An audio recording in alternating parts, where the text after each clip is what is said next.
Right, just to start this story, a couple of days back a tree fell down in my garden and a neighbour was kind enough to lend me a good chainsaw but also give me this one, which he said was useless and had never worked since the day he got it. Well, the motor ran, so there was life in it. First thing I noticed was the teeth were just as blunt as hell. So I spent £5 on this chainsaw file from Screwfix, looked at a couple of YouTube videos which I shall link down below, sharpened the teeth, tested it again, and it was cutting beautifully, but it was pretty obvious to me that the chain just wasn't being lubricated. The chain was in a low of a state actually, blunt as hell, but it wasn't being lubricated, and from what I've read, probably the most important thing with a chainsaw is to keep the chain clean and properly lubricated. So I've set about opening the case and checking the oil feed, which is coming up now. Now the first step in taking this apart is take off the chain, which is easy enough, obviously, just remove this cover. And then you've got to take off this little tiny circlip here and taking off the drive pinion here. And then it's a question of undoing these dozen screws. And I tend to use one of these because it makes life so much easier. The top lifts off very easily, and if you keep it this way up, you're not going to lose the screws. Of course, you've got to drain the oil before you start all this as well. You have to prise it a bit by putting a screwdriver in this end, but providing you've undone everything and you'll be able to lift off the cover, and this is what you see. And of course, I should have said, don't forget to unplug it before you start all this stuff. Right, and now if I zoom in here, you can see this is the little gadget that drives the oil. Right, this actually shows it at a better angle. You can see you've got the tank here. The feed tube for this little tiny pump runs in from here and then goes through tubes here to what is the feeder to lubricate the chain. And as you can see, as this, perhaps you can't see because I'm in my own light, as you can see here, as you turn this, it won't turn now because the brake's on, as you turn this it should be turning that little cog. So I'm going to check the tubes and see if oil is actually getting through these.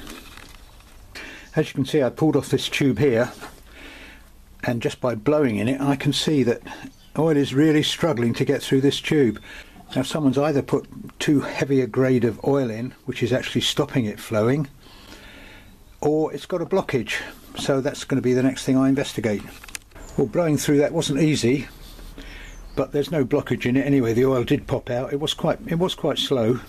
So next thing I'm going to do is take out these two screws, turn that round, and try blowing through this one and see if there's a clear passage through there.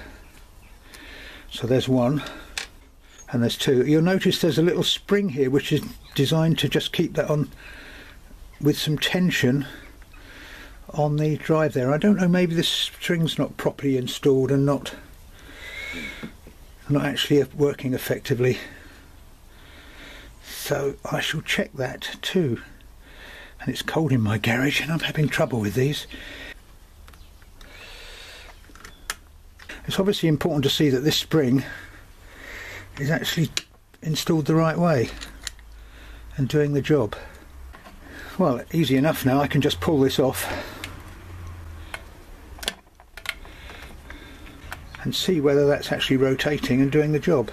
Right, well, if you look at the pump you can see its direction of rotation. Well, the shaft rotates okay, so there's nothing jamming that. It may just be that the weather's rather cold and there's too thick an oil in here and it's just not able to pump it through.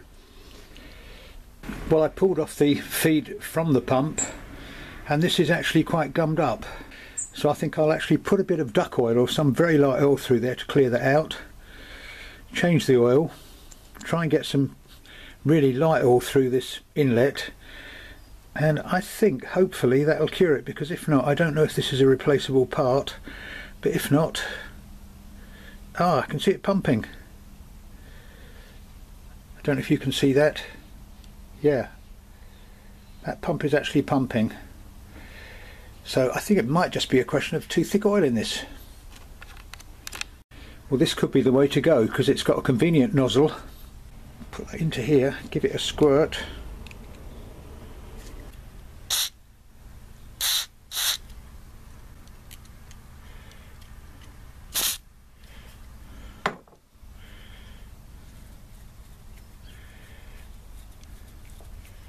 Well, it's definitely pumping. It might be the spring wasn't located in the right place, but certainly no blockages. Oh, incidentally, I didn't show you, but there was no blockage in this pipe. I don't know if you can see. In fact, what I'm going to do to actually give this a bit of a rinse through before I put some lighter oil in, I think I've got it all over my lens, is put some duck oil in, which is very thin. Give it a squirt of that. Put it all together and run some of that through. And I'd say that should do a good job in cleaning it out. Put the lid on, give it a shake, and then I've got to clean this oil off my camcorder lens. Oh, well, you can see it's running through. We can see that bit's alright anyway. Right, well, I've got it all back together, and as you can see I've had to botch the pipe here because the rubber tube was so soft I couldn't get it to stay on the inlet to the pump. This spring is a bit tricky. I'm not sure what it does, but it is important to make sure that the cog there is in good contact with the worm. Anyway, getting back to this, one advantage to this bit of pipe that I've put on is I can actually see if there's oil going through that. So I'm going to put some oil in. I've seen it said that you can use cooking oil, and it's quite thin, so I'm going to try that. Nothing to be lost. I've taken the safety button out, and then my plan is spin the shaft while it's on the bench and see if oil is actually coming out through this little spout. So keep your fingers crossed.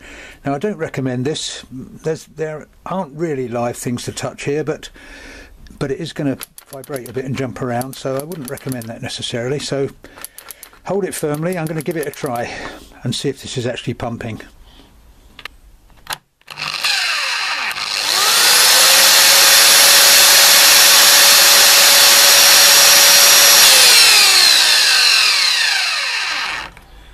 Well, I don't know if you can see that. It's a bit scary running it with the casing open, but oil is indeed dripping there. You have to be patient because it takes quite a while for it to be pumped through to all the way around that tube.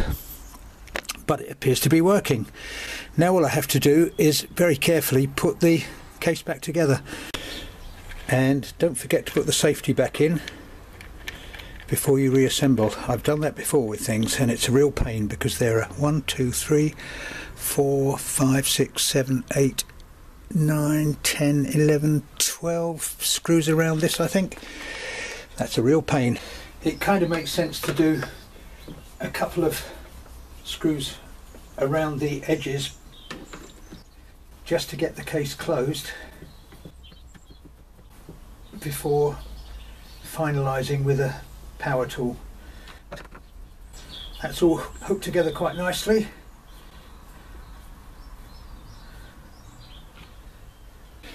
And don't forget to set the brake very free, because these are only screws into plastic here.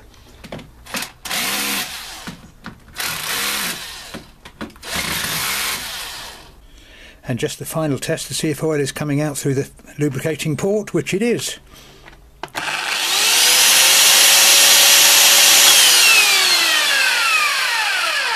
Hooray! The next step was to make sure that it was actually coming through and lubricating the blade here. Because from my understanding of chainsaws, it's very, very important that the chain is properly lubricated while it's cutting. Now, from what I've read, sometimes there's a little hole here and a passage through that you'd have to make sure was clear. On this one, all you've got is this little lug sticking out, and you can see from the top, or maybe you can't see, you can see from the top that the oil is just pushed through that hole and comes out onto the slot here. So next thing I'm going to do is actually clean up this slot, clean the debris out. This actually was full of rubbish in there, so no doubt it was actually stopping the oil even getting to the blade. So I'm going to clean the slot out. You can see the amount of crud that's actually coming out of that. That can't have been helping lubricate this, that's for sure. It's absolutely solid with gunk in there. So any suitable blade to push down the slot and clean it will be good.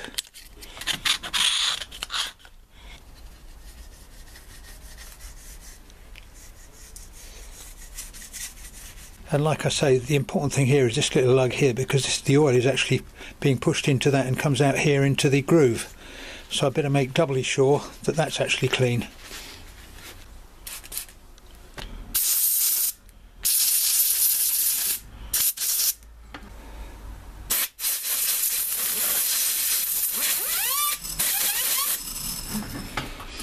Now, having done that, it's just a question of reassembling this, getting the chain back on, which is going to run beautifully in that now, and it's going to be beautifully lubricated.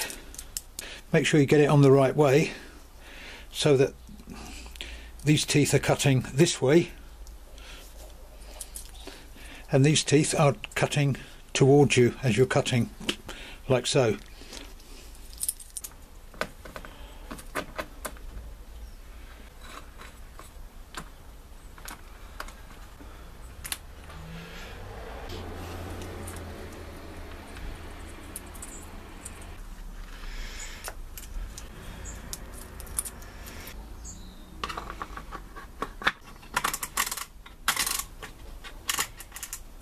Obviously set the right tension according to your manual. I'll do a final adjustment once it's in a more suitable position.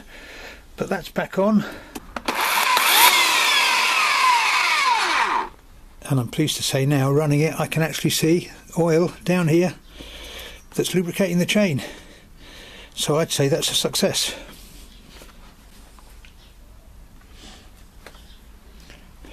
Anyhow, so that's the story.